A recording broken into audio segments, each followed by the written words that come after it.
So, hello. Today we are going to start a series of thermodynamics lectures in which we will see and we will cover the topics which are going to come in our exam UPPSC chemical engineering. So, first we will start with the thermodynamics. So, सबसे पहले हम देखेंगे कि thermodynamics होता क्या है. हम इसमें पढ़ेंगे एनर्जी के बारे में, हीट के बारे में और वर्क के बारे में. बट हम इसमें रेट ऑफ रिएक्शंस के बारे में नहीं पढ़ेंगे कि वो रिएक्शन कितने रेट से हो रही है, कितना स्पीड से हो रही है, कितना स्लो हो रही है. That we will going to cover in our chemical kinetics. So हम देखेंगे कि पहले इसमें जो टर्म्स यूज़ होते हैं वो कौन कौन से हैं. System, the portion of universe under study. इससे क्या मतलब हुआ? तो जिनके बारे में हम पढ़ने जा रहे हैं, जिनके बारे में हम स्टडी करेंगे, like pumps, compressor, turbine, heat exchanger, everything which we are going to study, that all are system. और उसके अलावा जो कुछ भी बचता है that is surrounding. Let's say this is the system and इसके बाहर की जो बाउंड्री है वो हमारा सराउंडिंग है. And the combination of both the system and surrounding it is called as universe. So system कितने तरह के होते हैं? Open system, close system and isolated system. Open system में क्या होता है कि हमारा मास और एनर्जी दोनों ही ट्रांसफ़र होते हैं, जैसे कंप्रेसर और टरबाइन में. नाउ द क्वेश्चन अराइजेस कि कंप्रेसर में कैसे मास और एनर्जी का ट्रांसफ़र होता है. तो मास का ट्रांसफ़र ऐसे होता है कि हमारा लो प्रेशर गैस कहीं से आ रहा होता है फ्रॉम द अप स्ट्रीम और वो हमारा डाउन स्ट्रीम, और हम उसको कंप्रेस करके हाई प्रेशर गैस में कन्वर्ट करते हैं और उसको फिर हम डाउन स्ट्रीम इक्विपमेंट्स में भेज देते हैं. तो हमारा और उसको रोटेट करने के लिए कंप्रेसर को शाफ्ट पावर की रिक्वायरमेंट होती है एंड दैट इज़ एनर्जी. तो यहाँ पर हमारा मास और एनर्जी दोनों का ही एक्सचेंज हुआ. ठीक है. So that's how we call compressor is a open system. Close system क्या होता है कि जिसमें हमारा सिर्फ एनर्जी का एक्सचेंज होता है, मास का एक्सचेंज नहीं होता है. For example piston cylinder. So there is a chamber जिसमें हमारा गैस भरा हुआ है और ये हमारा पिस्टन है और हम इसको कंप्रेस कर रहे हैं, इस पर फोर्स लगा रहे हैं, तो हम इसको एनर्जी दे रहे हैं, इस पर वर्क कर रहे हैं. पर जो इसके अंदर की गैस है वो हमारा बाहर नहीं जा रही है. तो ये हमारा क्लोज सिस्टम हुआ, क्योंकि सिर्फ हम यहाँ पे एनर्जी का एक्सचेंज कर रहे हैं, ना कि मास का ट्रांसफ़र कर रहे हैं. आइसोलेटेड सिस्टम क्या होते हैं? ये जनरली एग्जिस्ट नहीं करते, नॉर्मली करते ही नहीं हैं. बट हम एजम्पशंस के लिए और स्टडीज़ को इजी बनाने के लिए ये पढ़ते हैं कि जहाँ पे ना तो मास का ट्रांसफ़र होता है और ना ही एनर्जी का ट्रांसफ़र होता है. That are isolated systems. अब हम देखते हैं कि लॉज ऑफ थर्मोडाइनमिक्स कौन कौन से होते हैं. सो पहला जो हमारा लॉ है थर्मोडाइनमिक्स का वो है ज़ीरोथ लॉ ऑफ थर्मोडाइनमिक्स. ये क्या होता है कि लेट्स से यहाँ पे 3 सिस्टम है, सिस्टम ए बी सी, जिसमें से ए इक्विलिब्रियम में है सी के साथ. इक्विलिब्रियम मतलब टेम्परेचर से है, ना कि एनर्जी से, कि ए और सी का एनर्जी सेम है या फिर उनका जो भी अदर प्रॉपर्टीज़ हैं that is not used here. We are going to only say that the temperature of both the system will be equal, so they will be in equilibrium with each other. So अगर system ए हमारा system सी के साथ equilibrium में है और system B हमारा सी के साथ इक्विलिब्रियम में है, तो फॉर श्योर कि system A will be equilibrium with the system B. ठीक है. तो ये हो गया हमारा ज़ीरो लॉ ऑफ थर्मोडाइनमिक्स. यहाँ पे हम सिर्फ रिवीजन करेंगे, ना कि हम डेप्थ में जाएंगे. We are not going to depth of the derivations. First law of thermodynamics, ये थर्मोडाइनमिक्स का दूसरा ऐसा लॉ है. ठीक है. फर्स्ट लॉ ऑफ थर्मोडाइनमिक्स में क्या होता है कि वेयर एनर्जी कंजर्वेशन बेसिकली. सो जहाँ पे ना तो एनर्जी को हम बना सकते हैं ना ही डिस्ट्रॉय कर सकते हैं, सिर्फ क्या कर सकते हैं, एक फॉर्म से दूसरे फॉर्म में ट्रांसफ़र कर सकते हैं. Mechanical energy, electrical energy, and there are so many energies, kinetic energy, potential energy, internal energy. So first law of for closed system, दोनों के लिए ये अलग अलग होता है. क्लोज सिस्टम, ओपन सिस्टम के लिए हमें बस याद रखना है फॉर एग्ज़ाम के लिए कि first law for close system में क्या होता है. So delta E is here the total energy of the system. it will be equal to Q minus W. Q is heat added to the system or heat released to the system. W here, work done by the system or work done on the system. E equal to that E is total energy of the system, so it will be equal to the internal energy, kinetic energy and potential energy.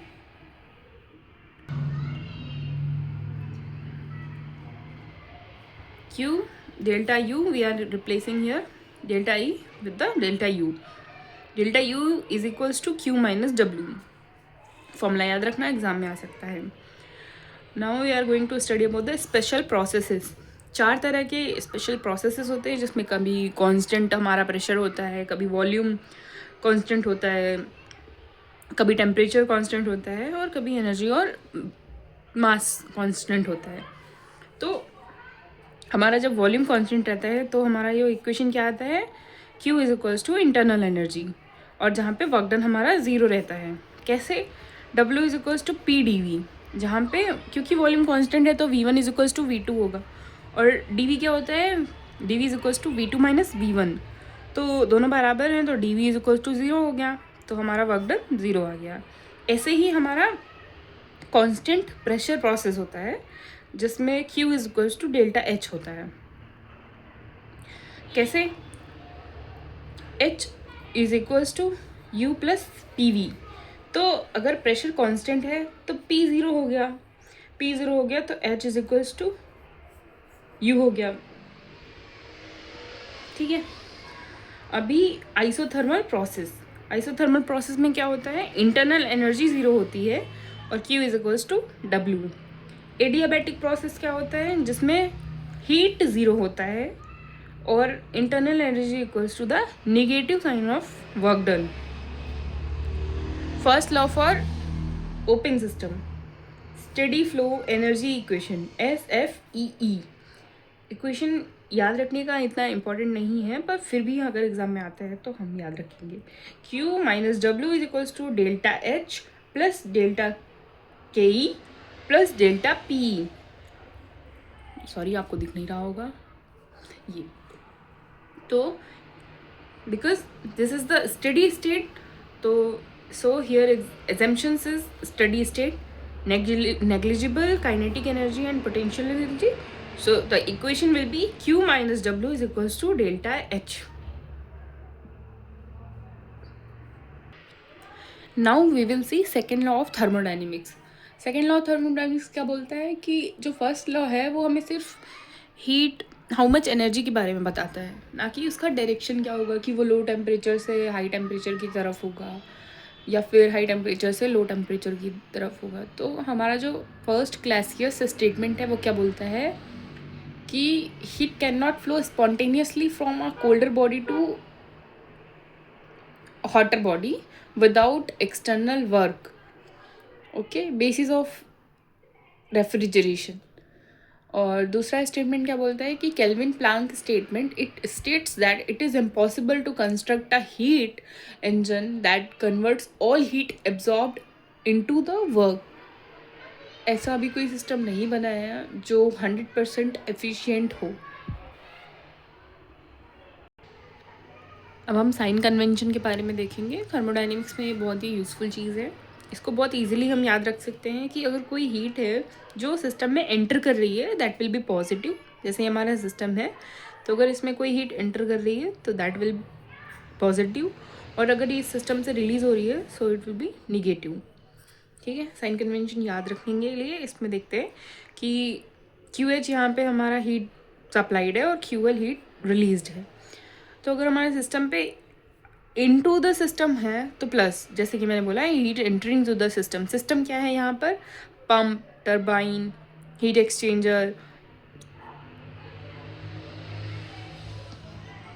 और अगर system से heat बाहर जा रही है तो वो negative होगा. वर्क कैसे याद रखेंगे कि अगर सिस्टम काम कर रहा है, system work done by the system है तो वो पॉजिटिव, मतलब वर्क डन हम प्रोड्यूस कर रहे हैं. पर अगर हमको रेफ्रिजरेटर है, कोई ऐसा है जिस पे हमको काम करना पड़ रहा है, तो उसमें हमारा जो वर्क डन होगा दैट विल बी निगेटिव. ठीक है. अभी कैसे हम याद रखेंगे, QL इंजन में हमारा रिजेक्ट होता है, और क्यूएल जो हमारा है वो रेफ्रिजरेटर में एब्जॉर्ब्ड होता है। रेफ्रिजरेटर में क्या है कि हम हीट को एब्जॉर्ब करते हैं। फॉर्मूला याद रखेंगे, एग्जाम में आ सकता है कि efficiency of heat engine, it will B W by QH। QH here heat supplied.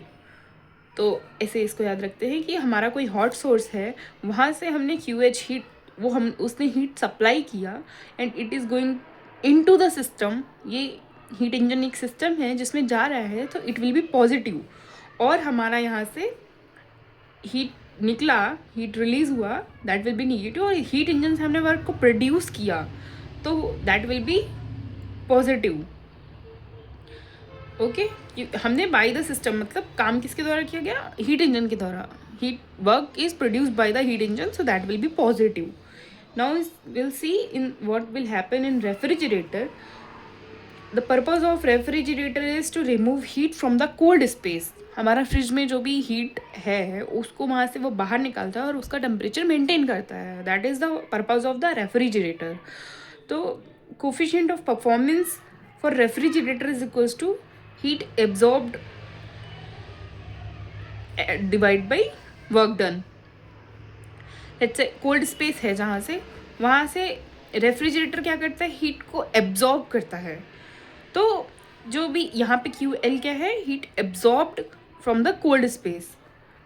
तो ये जो हीट है वो रेफ्रिजरेटर में गया, इसलिए that is positive.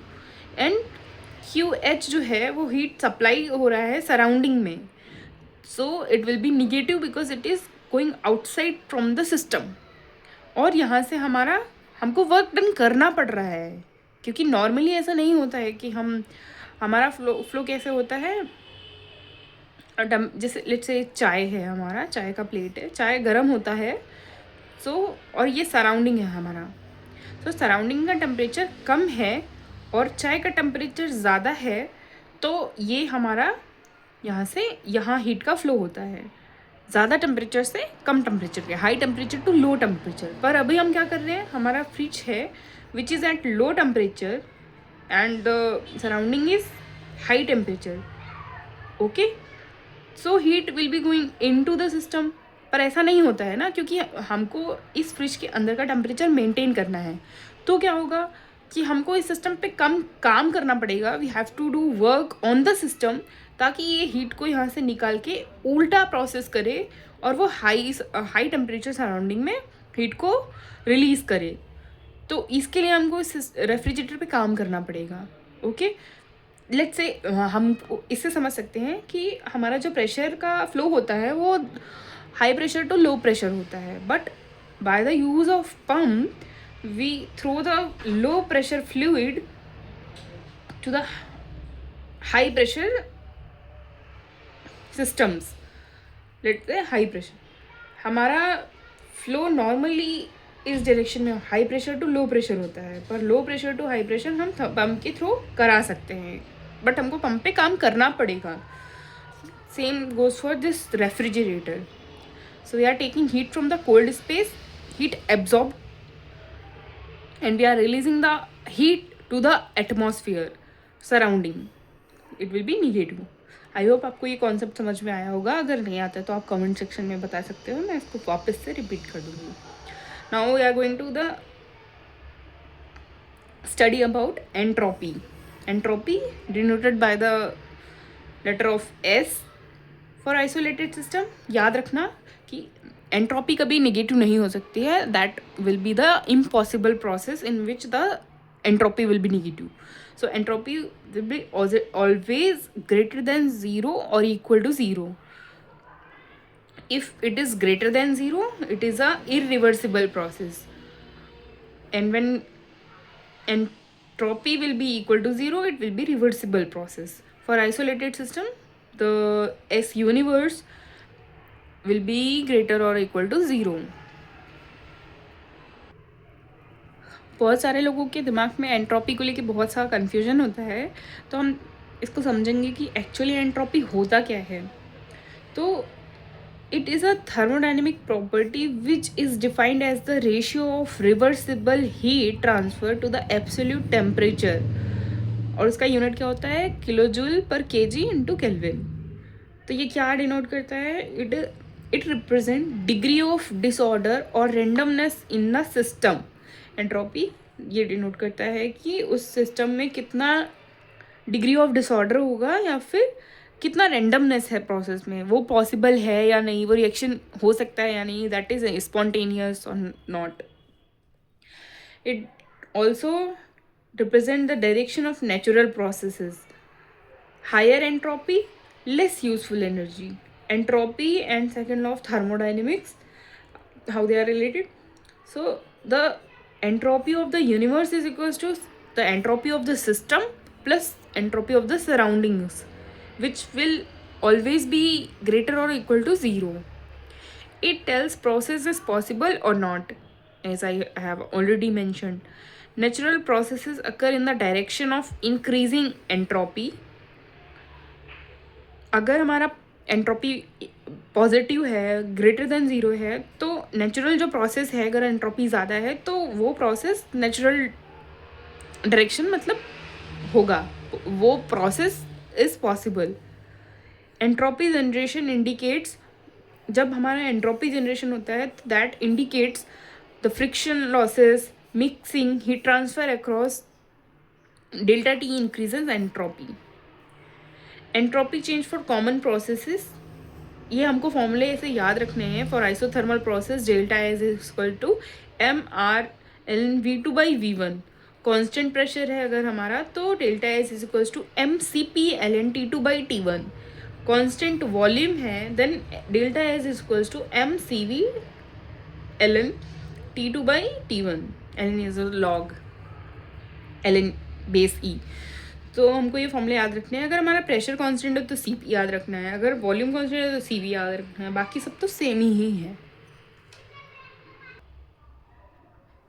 Now we will see entropy in open system, steady flow entropy balance.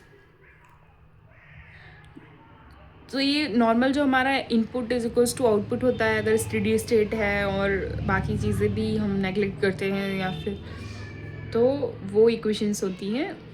This is the same as for entropy in open systems, like how much entropy into the system, entering to the system, plus Q by T is equals to the entropy is going outside the system plus the entropy is generated. Generated entropy will always greater or equal to 0. Entropy is a state function, depends on end state only. Entropy generation is always positive. Now we'll see third law of thermodynamics. Entropy of perfectly crystalline substance approaches 0 as temperature approaches 0. Entropy हमारा 0 हो जाएगा जब हमारा absolute temperature 0 kelvin होगा। Absolute temperature approaches 0 kelvin. Importance of the absolute entropy calculations में हम use करेंगे cryogenic conditions को स्टडी करने के लिए एंड फेज इक्विलिब्रियम स्टडीज़ करने के लिए। फटाफट से रैपिड फायर करते हैं 15-20 क्वेश्चंस का। So zeroth law is related to what? Thermal equilibrium.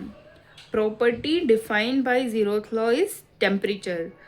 First law of thermodynamics is statement of conservation of energy. Internal energy is a state function. Heat and work are path functions. A 100% efficient heat engine violates second law of thermodynamics, Kelvin-Planck statement. Coefficient of performance of a refrigerator is always greater than 1.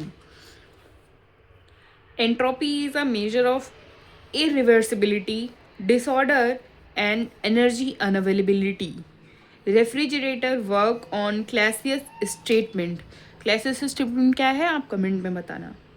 S steady flow entropy energy is applied to open system. Temperature is intensive property. Second law introduces irreversibility. Third law is applicable at absolute zero Kelvin temperature. Work done in adiabatic expansion. W is equals to P1 V1 minus P2 V2 divided by gamma minus 1. Comment section में बताना gamma क्या significance क्या है. First law of thermodynamics for cyclic processes, close integral of delta Q is equals to close integral of delta W. Reversible process है then no entropy generation. Irreversible process entropy increases. Heat random energy transfer है और work organise energy transfer है. इस lecture में बस इतना ही. हम सारे टॉपिक्स कवर करेंगे थर्मोडायनेमिक्स से, but in short terms. Detail में नहीं जाएंगे क्योंकि इतना डिटेल में एग्ज़ाम में नहीं पूछते हैं. It will be a objective type questions. Thank you. Subscribe for more videos.